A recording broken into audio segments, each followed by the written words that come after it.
Assalamualaikum warahmatullahi wabarakatuh. Perkenalkan, nama saya Erwin Samudra Intananda. Saya di sini dari Universitas Nasional dengan prodi Sistem Informasi. Dengan dosen pengampu saya yang terhormat, Bapak Ari Gunawan, Eskom MMSI. Saya di sini dengan mata kuliah Organisasi dan Arsitektur Komputer. Saya di sini dari kelas R01.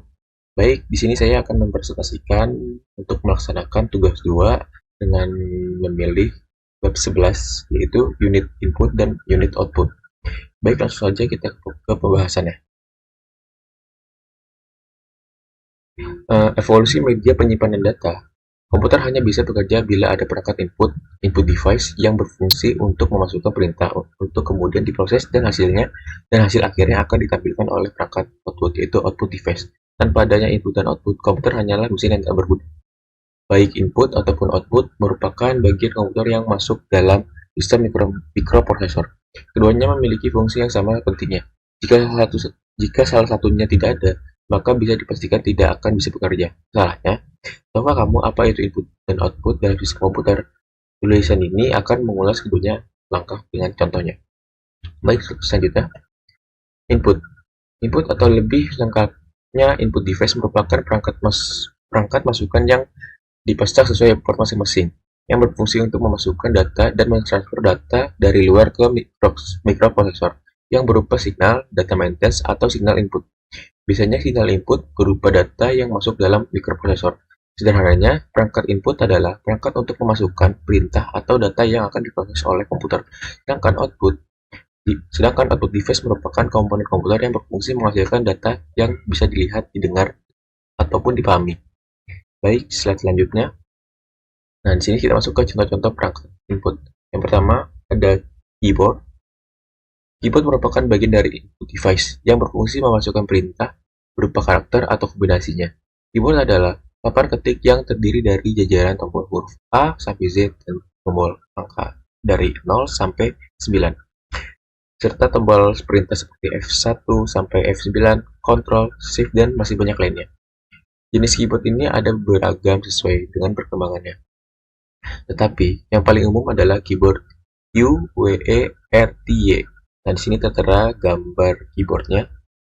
Baik, selanjutnya untuk contoh yang kedua, scanner. Perangkat device ini sama seperti mesin fotokopi yang berfungsi untuk mengcopy teks gambar dalam bentuk digital. Scanner memiliki beberapa macam, yaitu flatbed scanner, PSG scanner, dan handy scanner. Baik, untuk contoh selanjutnya yang ketiga, joystick. Joystick juga bagian dari input device, meskipun joystick digunakan hanya untuk bermain game dan tidak bisa digunakan untuk hal lainnya. Baik, contoh selanjutnya yang keempat, mouse. Mouse juga bagian dari input device. Mouse berguna untuk menggerakkan kursor atau pointer pada layar monitor yang kamu miliki. Nah, di sini tertera gambar mouse seperti ini, teman-teman.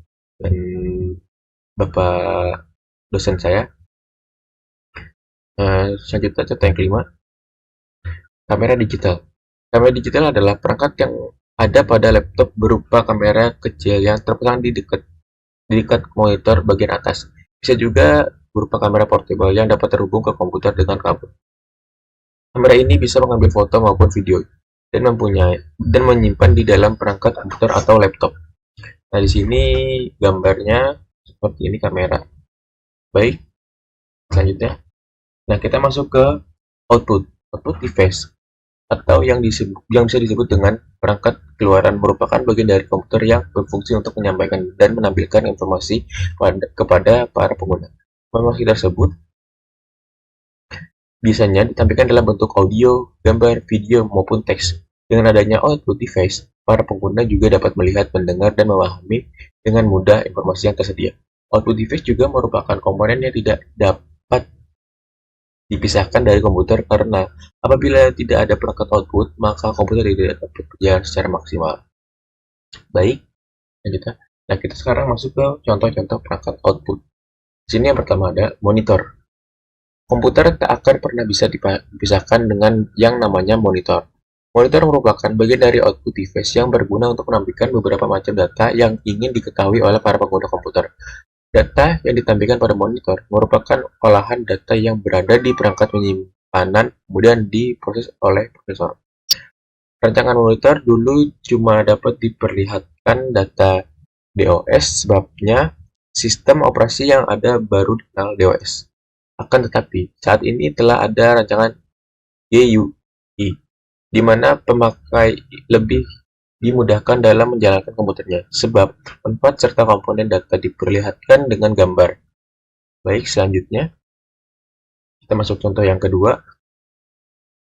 yaitu printer. Printer merupakan bagian dari output device yang berguna untuk mencetak hasil dari proses atau perintah dalam bentuk kertas. Kamu pasti sudah mengenal printer. Dan hingga saat ini printer berkembang mengikuti zaman. Contohnya, printer yang saat ini digunakan adalah printer inkjet, printer laserjet, dan printer dot matrix. Nah, di sini sebuah contoh gambar printernya. Baik, contoh yang ketiga. Nah, di sini kita ada proyektor. Proyektor merupakan bagian dari perangkat luar yang berfungsi untuk menampilkan data atau gambar kepada audiens.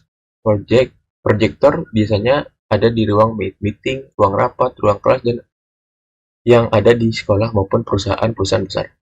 Di era modern seperti ini, sekarang proyektor semakin canggih dan sangat dibutuhkan untuk presentasi. Nah, prosesor gambarnya seperti ini. Dia mengeluarkan tampilan seperti video gambar. Baik, untuk contoh yang keempat. Nah, di sini ada speaker.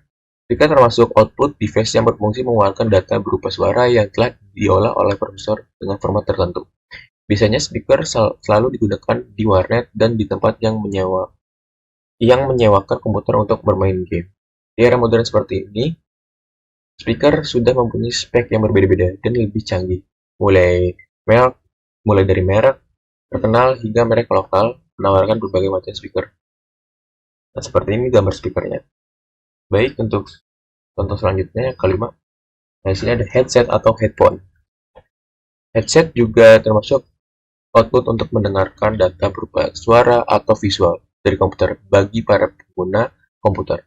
Biasanya headset digunakan di internet agar saat kita memainkan musik ataupun menonton film tidak menggunakan pengguna lain. Tidak akan mengganggu pengguna lain. Baik, sekian presentasi dari saya dari bab 11, yaitu dengan materi unit input dan unit output dengan beberapa pengertiannya. Mohon maaf jika saya ada kesalahan dari kata-kata atau penjelasan. Mohon dimaafkan. Terima kasih. Assalamualaikum warahmatullahi wabarakatuh.